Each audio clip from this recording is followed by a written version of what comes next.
What's going on, guys? Welcome in. Let's give it a second or two, let everything load up here. If you guys can hear me, give me a one in the chat, and we'll get going here today. All right, looks like we're actually live here. Of course, you never know with this thing. Yep, just give me a one if you guys can hear me okay, and then we'll get going here. So today we're going to talk about what it takes to succeed in Amazon FBA, kind of what that looks like in my eyes, just from my past experiences as well as what I've seen in others, as well as we'll get into some Amazon FBA questions today. Of course, if you guys want first dibs on Q&A questions, make sure you hit that link down below in the description and join our Facebook group here, which is free. And you guys can get your questions in here every week here. So we get quite a bit, 20 here. They look juicy. We got some thick ones here. So we'll be going through it here today. Absolutely. Let me see. All right, we got a hi. What's going on? Yes, loud and clear. Sweet, David. Yo, what's going on, man? All right, so let's kick it here. Let's get it going. So let's talk about what it takes to succeed before we get into questions here. So this is obviously arbitrary. I haven't prepared anything to talk about this subject by any means. I just want to talk what's on top of my head, what my thoughts are for this. So I'm gonna front load this kind of question of what it takes to succeed, just with what I kind of go through my day to day here. So even at my level, which every day I kind of fight myself. I have to really try hard to be grateful for what I have accomplished. I've been in this space for almost 5 to 6 years. 2017, what is that? Going on 6 years now. Okay. My first year, 2017, we did $1.3 million in revenue.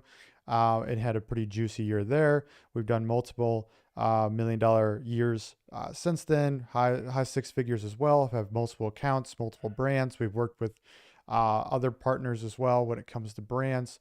Obviously, I have a successful YouTube channel, relatively successful, right? 60K subscribers for some, not so good to me. It feels really low, just because the people I look up to are, got 300K, a million, obviously bigger subjects. But, so I've been in this space a long time, and every day I still, just to kind of give you a sense of what I feel like a normal dude. I feel like I haven't accomplished enough. I feel like, some days I'm a failure. Some days, nothing's ever good enough. Okay. Now I'm not saying that's a bad feeling to have. Really, I'm just trying to relate. If you have those feelings as well, when you're trying to push through this business, that I have these feelings pop up as well. Whether they're based on insecurity, not being good enough, whether that's the drive that got me here in the first place, I still have those feelings. So I'm trying to be, a little bit more grateful, trying to like sit back and instead of like, man, I didn't get these 2 things done today. I'm trying to look back and be like, well, I got 6 out of 8 things I wanted to get done today. That's a positive. I won that day. Instead of just thinking about the 2 days or the 2 things I didn't get done there. So that's kind of, so if you're having those feelings, like that's totally normal by any means. Now, I will say this about success. So the people I see that have success in Amazon is they don't give up. I know that sounds cheesy, cliche, but we just had someone hit 15K in a month, essentially 50K in revenue per month. And this was his second go at Amazon FBA. He took a 6-month hiatus because, life comes up, everything like that. So, not giving up is obviously a big thing about it. The people who win are the people who show up every single day. Okay. And I know a lot of you guys have 9-to-5 jobs, are busy in other things, but, have families that as well. But, if you have to sacrifice something, whether it's just short term or long term, right? Because think about it, if you're struggling for free time right now, and you're sticking with the same job, the same 9-to-5, or the same habits you have right now, you're going to be in that cycle for the rest of your life. Whereas if today you want to start an Amazon FBA business, well, say your schedule is you get up at 7 a.m., you go to work at 8, you get home at 5 because there's commuting, things like that. You're pretty exhausted. You come home, see your children, whatever it may be. Now you're like, maybe you watch movies, you have dinner, things like that. Maybe you have Netflix time. Maybe you like to have a beer or 2 beers or go out with drinks with friends, things like that. There's things you need to sacrifice, for those days. It doesn't have to be permanent, but, say it's 2 hours of Netflix per night. Well, turn that to product research, right? You're going to have to sacrifice things right now that are short-term dopamine hits for the things that are long-term future oriented, so you can have the life to relax a little bit more. Okay, I'm not saying you have to live this way forever. There's days where, I don't give enough attention to my partner, things like that. Yes, family is more important than business, but if I explain to her, like, hey, I'm working on this project right now, I'm doing this because I want to achieve XYZ. So when we're 30, 35, 40, whatever it may be, we can have a nice 5-acre plot on some land, have kids, and I can be a present father. Now, so there are sacrifices. Like, if you have your goals like that, if you know what you want to have in life, and you explain that to your others or your children or whatever it may be, it becomes a little bit more understandable. I'm not saying you have to ignore your children and ignore your partner by any means. We still make time for that. Like, that's something you still need to make time for. But if it's just 2 hours of Netflix, I think they'll understand, to go do that. And I know you're probably tired, things like that, but it's just something you're going to have to push past. Something you're going to have to, to live with until you can kind of transition out of the 9 to 5 to have more time, right? So things to think about there. But people who don't give up, keep coming after it every day, keep making sacrifices, whether that's friend time, drinking time. Drinking's a huge one, right? Because if you get hungover the next day, you're useless anyways. So like, waking up refreshed on a Saturday morning versus being hungover, that's massive. You just gained another 24 hours. And some people who are a little older, you might have gained 48 hours because it's, when you get older, those 1-day hangovers turn into 2-day hangovers, and you're just foggy. You're not clear. Now, there's other things you could talk about too, like diet, making sure you're exercising, making sure you're clear-minded there. But really, when you first start, it's just probably writing down a schedule every single day. That's what I do every night before bed. I write down what I'm going to do the next day. That way my brain sits on it all night. Subconsciously, I wake up. I'm not thinking what I have to do. I know what I have to do. And I write that out in an hourly schedule. So I know from 7 to 10 what I'm doing, 10 to 1 I'm doing, and all the way up to, potentially 6 p.m., 7 p.m. It depends on when you go to bed. I go to bed fairly early, so I try to shut it down by at least 7 p.m. But writing out that schedule where you have a block schedule of 2 hours of doing product research when you're first starting, that's huge, right? And coming back to it every single day. So really, I think that's what success is just getting better every single day, a little bit by little, sacrificing short-term dopamine hits like TV, computer games, drinking, things like that. I'm not saying you can't go enjoy those every now and then, but what if you just gave that stuff up for a year to accomplish your dreams, like to accomplish your business, to grow your business? Would you, if you can say like, I'm not going to go out drinking for a whole year, and I'm going to sacrifice Netflix as well, and my video games or whatever it may be, or maybe it's phone time, right? So phone time's another big thing where you can just get drained by social media. I'm going to sacrifice all those things for a year. And my result from that is, yes, in short term, every day it's going to be painful because I'm going to have to learn how to get off these things. But in a year, I'll have a business that's doing 10 to 30K per month. I think everybody would say yes to that, right? It's harder to do day by day, but that's how you have to be thinking, is like, I need to sacrifice these things that are, my 4 hours screen time on my phone per day. That's draining me. Not only is it the time you're wasting, but the willpower too. Like, if you're looking at a screen all day, like, you're not going to want to afterwards, because you're getting all that dopamine, right? It tricks your brain into essentially being rewarded. And when you get off that, your level of dopamine is going to drop. So things like work are going to seem so boring. You ever been on your phone for a while, then afterwards you're kind of just like a little depressed. You're just like, well, what do I do now? Like, nothing sounds kind of fun. Maybe, hopefully that's not just me, but hopefully you know what I'm saying there. Or just you have a little bit less motivation, to go to the gym after you've been on your phone for a long time, or whatever it may be. Or you just want to sit on the couch a little bit longer because of that phone time, or turn on Netflix. So these are things you need to be thinking about. That's what top earners think about. That's what people who start businesses, entrepreneurship, because you're stuck at home, right? When you're doing this is all about willpower. This is all about sitting down, being focused, and these things take focus away from us. So to me, that's what success is. Just getting little by little every day. You're going to have bad days. I have plenty of bad days. You're going to have things pop up, whether it's health concerns, family issues, and you just have to tack those with, this sounds cheesy too, but with gusto is the word I use, because gusto, I don't know why, but just like it's got a little spunk to me. It's kind of funny. But with gusto, just attack them down. Like if there's things you have to handle that are like annoying that are coming up to your day, but there's no way you can get out of them, well, attack them with gusto. Like be happy instead of dreading all day, or just be really upset because like, oh, I just lost 30 minutes of time because I had to go run my kid here or whatever it is. Um, because of an emergency, attack it with a gusto, then come back like, well, what do I, when I get back, I'll refocus. This is part of life. I'm not going to be upset about it. And, let those emotions kind of take over your day. Um, yeah.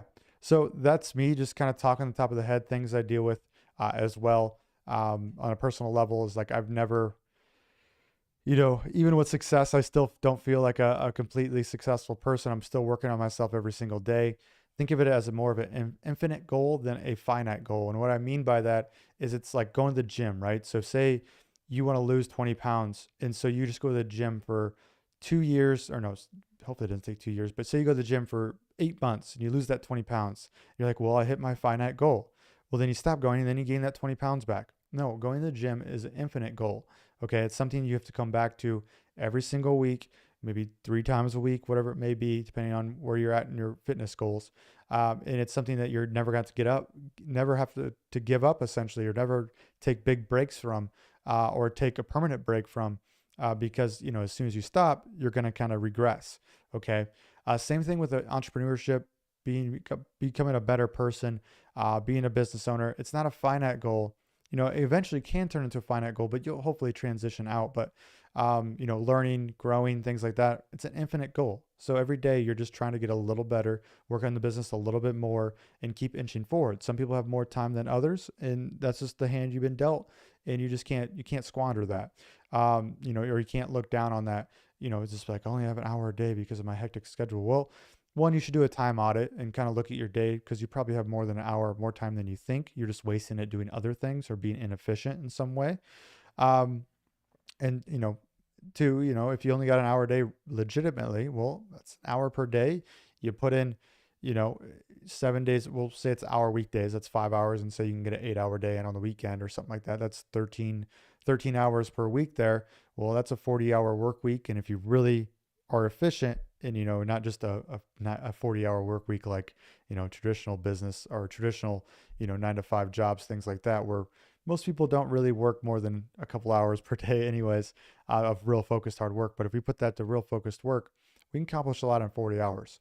And then, you inch further, you build more time, you get faster at things, and eventually you can make that transition out, whether that's a 9 to 5 or scale down your time there, or maybe work from home, and really, really put in some more hours there. That's the cool thing about Amazon FBA. It's like, there's really no time requirement. If you put 5 to 10 hours a week, you can make progress and you can keep pushing forward. Eventually it becomes easier and easier and you have something built. But yeah, I could talk about that stuff all day. So if there's any questions you have about, mindset, uh, you know, efficiency, productivity, health, things like that, let me know.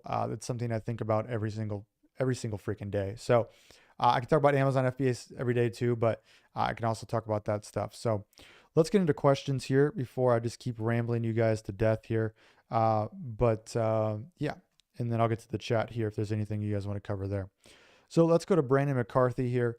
So what are some things to do when your goods arrive and start being sold? This technically is a passive income business, but what can you work on during the meantime to stay busy or active? Reviews. So reviews. Obviously, keep working on your listing. Look at your conversion rates, track your profits, track your organic keywords, work on your photos if they need work. Again, that goes back to your conversion rates. PPC, you can check on weekly there. You can start doing video ads. You can add video to your listing. Do you have A+ content? Are you in the Vine program? There's tons of things you could do. You can start external traffic sources. So maybe you start TikTok, YouTube, work with influencers. There's so much you could do here. David McAllen, I screwed this up last week too. I'm going to call you David. I'm just going to call you David. David M. Hello, I'm looking for some advice, please. I have a product idea and it involves modification, and the manufacturer has informed me that the new mold will need to be open and that the cost will be relatively high. Does anyone have experience or insight in this, please? Yeah, we do a lot of molds inside our program. Depends on the product, depends on what's being changed, but yeah, mold feeds are pretty common. If you're changing a lot about your product, I would just get multiple quotes for molds around, and hopefully after the first order, you can get that reimbursed and into your first order there. Oscar Leon, so you told me to restart my campaigns to sell more, and it worked. That's great, man. I sold $110 in one day and then 80 the next, then 50. So that means I need to do it again. Yes, hopefully you don't have to keep doing this, but yeah, this does work. And I'm glad my advice helped there. It would be my third time doing it. I'm naming them manual exec 2, manual exec 3, so don't get confused later. Question is, can I remove the first campaigns I made so I don't have a bunch of campaigns sitting there, or that will remove some info I need? Nope, you can remove the old ones there, and then hopefully one eventually sticks as you get some more traction, and you'll never have to, whether it's manual exec 7, and that one finally sticks. Hopefully you can keep that one for the long run. But yeah, once it gets more consistent, you'll keep the same campaign finally. Launched 3 weeks ago, 22 reviews, 4.6 star rating. That's how it's looking so far. 2 weeks ago, it cost 60%. Last week, it cost 50%. And this is right now. I've been doing the campaigns reset thing. It's been worked, but really haven't optimized them. Restarted PPC last Wednesday. Should I wait or optimized? So let's take a look. 354, 582. Yeah, so it looks like it's died a little bit. I'd like to see your impressions and your clicks on here as well, but it is what it is. I mean, keep looking at your SDR reports because those will encompass all the campaigns. And maybe you can, like, when you restart them, you can optimize them little by little as soon as you restart them. You should have enough data to do that. It's gonna be a little messy, but should be plenty there. Brandon McCarthy, how much money should I put aside to invest in PPC after launching my first product? I think you're being helpful in answering our questions. You're welcome, Brandon. So about $15 a day, so $450 a month should be fine there when you first start. Gina Bright, hey Cameron, so I bought a set of 10 GS1 barcodes after creating the ones I needed for my product. My supplier said they needed me to make a label and give them before they can ship my product. So now my question is, how do I make a shipping label for them if I want them to ship to me first? I mean, the FBA method is what I'm planning on doing. So just tell them your address. So yeah, tell them your address, tell your freight forwarder your address and say it's being shipped to me and not Amazon FBA. And they should be able to do that for you. So you won't need anything Amazon related to send to your house. You'll do that once it's at your house, and then you'll send it to Amazon from your house. So just give them your address to send to you, and that's how you do that. Mayday Quan Hoppy. Hello, Cameron. If you're bringing a new idea to the market, let's assume it's successful. How do you protect it or ensure you benefit from it before it's being copied by others with cheaper price? You can get a design patent. You can get a provisional patent for the first year. You can also trademark things. But the most effective, if it's a new utility on a product, you get a utility patent, which is very expensive. But if it's just a design, if it's an existing product and you're just doing a new design on it, you can get a provisional patent. And then eventually after a year, you have the option, if it becomes successful, because you're not going to reinvest if it's not successful, but you get a whole year to see if the product's successful. And then you get a chance to take that provisional patent into a design patent, and you get to protect your product. That's what I would do there. We have Jenny Velata. Any suggestions on how to negotiate effectively with U.S. manufacturers? This is much tougher. Out of almost 30 manufacturers I reached out to, only one is able to create my product. I want to maintain our good relationship, but I also want to lower the cost. I'm struggling. Yeah, Jenny. So when we used U.S. manufacturers, we didn't get a lower cost at all.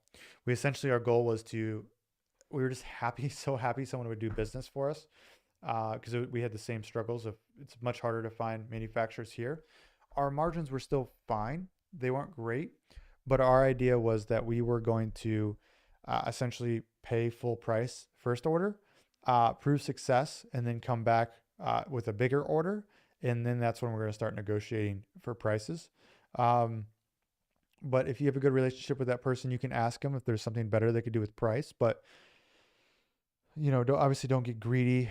It's hard to say. You got to do your math there. And if your margins are relatively healthy still, maybe you just bite the bullet, have a little bit smaller margins for the first order, and then just think long-term there.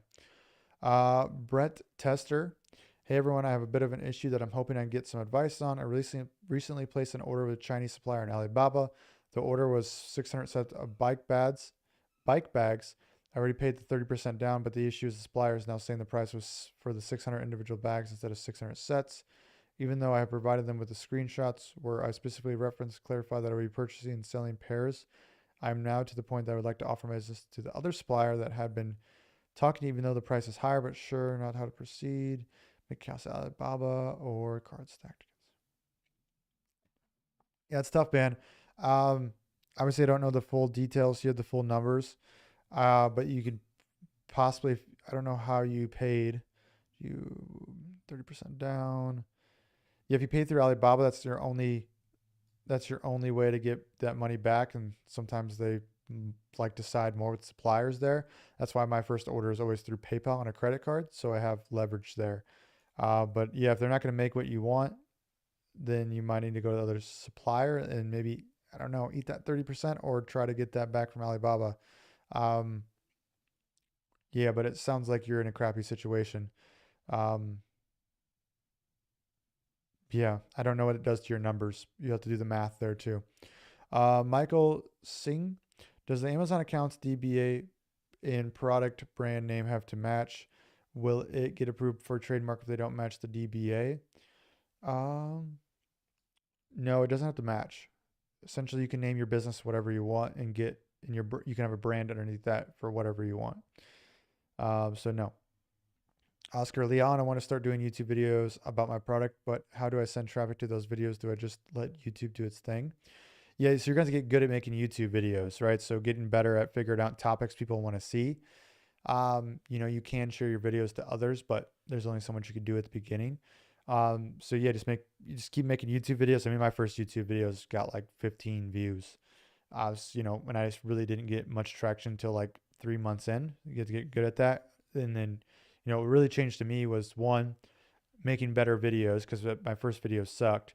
And then two, after 3 months or so, I started to realize like, oh, like I'm making videos no one wants to watch. Like my topics are terrible. And so I started making videos that I know would work a little bit better, and it slowly started progressing up after that. But sending traffic to your product, you put the link down below, obviously. Selena Hayes, hey Cameron, trying to determine feasibility of a branded unique product for FBA. Do you have a target profit margin pre-PPC that thank you for taking questions. You're welcome, Selena. Yeah, so 30 to 40% is where I want to be. Sometimes this can be 20% when you begin, but that's why you get quotes for higher amounts too. So you can see like, well, my first order, since I'm ordering 500, my margin's gonna be 20%. But as soon as I start ordering 1,500 to 2,000, my margin's gonna be 28%. As soon as I start ordering 3,000, my margin's gonna be 35%. And you just got to see that there's down the road, there's potential for your 30 to 40% margins if you're starting out 20% at first. Oscar Leon, this is how my auto campaign is looking. The daily budget is $40, but it's not being enough. Should I lower the bid or optimize the whole campaign? Yeah, lower the bid, and then I would splice those out from broad. There's a way you can splice out because technically when you start an auto campaign, you're bidding on 4 different ad sets almost. So essentially, divvying out and understanding that, you can put lower bids on things that are less efficient. But yeah, I would lower the bids, and $40 on an auto campaign is pretty high. What LOL, Amazon just charged me 57 on my credit card, but I have a positive balance of 49. I call them to escalate the case, but billing team, but your experience, what do you think it'd be? Well, if you only got a positive 49, there's only 57, and you got a bill of 57. I'm not sure. This could be PPC or something like that. Check your settings for PPC. Do you recommend using Amazon Global Logistics for shipping? Have you used this, and can you talk more about it? I have not. Let's take a look. I have not used this. Let's take a look though.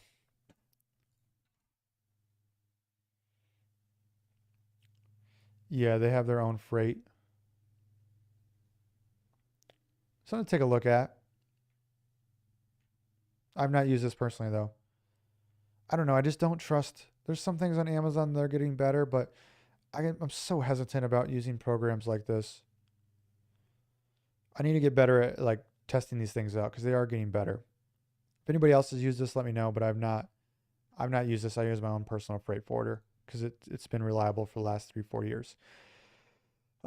Keith Bennis, Hi again. The cool thing about these newer programs, Brandon, too, is you usually get some type of discount because they're trying to onboard people. So we can just get a quote there to see what's going on, and potentially maybe just for a year when you get those 8% off, that it's worth doing for a while.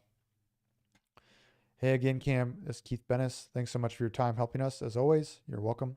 Question: I'm trying to use Amazon Post, but when I try to use it, I receive the error saying my brand's byline on detail page must be linked to my store. I'm going in circles with support. Any thoughts on how to fix? Yeah, that's a new one to me. I don't know. Maybe if you can send the error code or more details on this, whatever they're telling you, and I can. Um, there's so many different things on Amazon. Sometimes I need to read what they say, and I'm like, oh yeah, that's what they want. Hi Cam, it's Usama. I hope all is well. I got a hijacker on my listing from China. I've been trying to report it, but every time I open an Amazon case, they close the case by saying the order ID for the order placed is incorrect when I'm copying and pasting the order ID directly from Prime account. Any suggestions how I can get this person off my listing? Is this my registered brand and he is using my listing page? Mm-hmm. Looks like you posted another one here. Are you brand registered? I would definitely go talk to the brand registered support. There's a separate support just for brand registry. Definitely go talk to them. Um, Try ordering on an account too that they would have no link to your seller account because maybe they're canceling your order or something. May 4th to May 24th. Your order ID may not be valid too because it hasn't been shipped yet. Yeah, there's a couple things there. Definitely go talk to those people, and then as soon as possible try to get that product in just to send photos in that it's no good, because obviously you haven't got the product yet, so you're supposed to send photos in to say it's counterfeit. Usama Khan, another question. I currently have 2 listing active with 5-star ratings, and though I'm able to make 5 to 6 sales a day currently, how can I scale to more sales? I have 2 campaign out on phrase running. Do I have to have more campaigns? Yeah. Um, more reviews. Keep trying to rank up organically. It depends on your market too, right? If I don't know your market, I don't know what the top people look like and how far away you're at that. So you consistently getting more reviews is the number one thing I could suggest. Obviously, getting PPC down is great too, but not the main driver. Like you can honestly getting PPC to 80% is about where you want it because they get the last 20% takes up so much more time that you don't need to be perfect with PPC. Obviously, get your phrase search terms into exact because that's going to be more efficient. Then double down on the keywords that are really working to increase sales there. Um, you're probably in the Vine program already. Um, you could try video ads.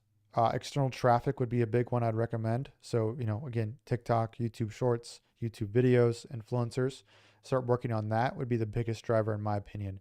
Reviews and external traffic after you've done the basics on Amazon. Make sure you check out your conversion rate to make sure it's healthy there, and then keep messing with that as far as, fixing your photos, your title, your listing, things like that. Yeah, it's hard to know without, it'd take me a couple hours even to like figure out the perfect plan. So I'm talking very broadly here. But if you figure out an external traffic source, like you win. So I'd get it working on that as soon as possible. Hi Cam, thank you for all the great info. I'm just starting out. It's Jana. I'm just starting out and trying to figure out what freight forwarders are and how they will play a role in what I'm doing.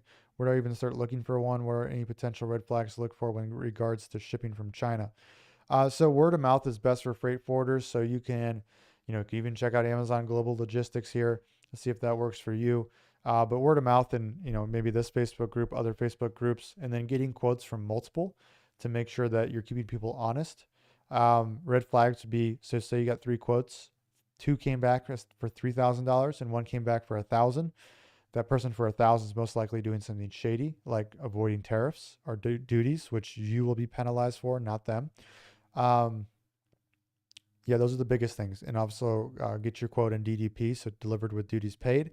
That way there's no custom hiccups there. You can also get quotes from your supplier for shipping when you first start out as well.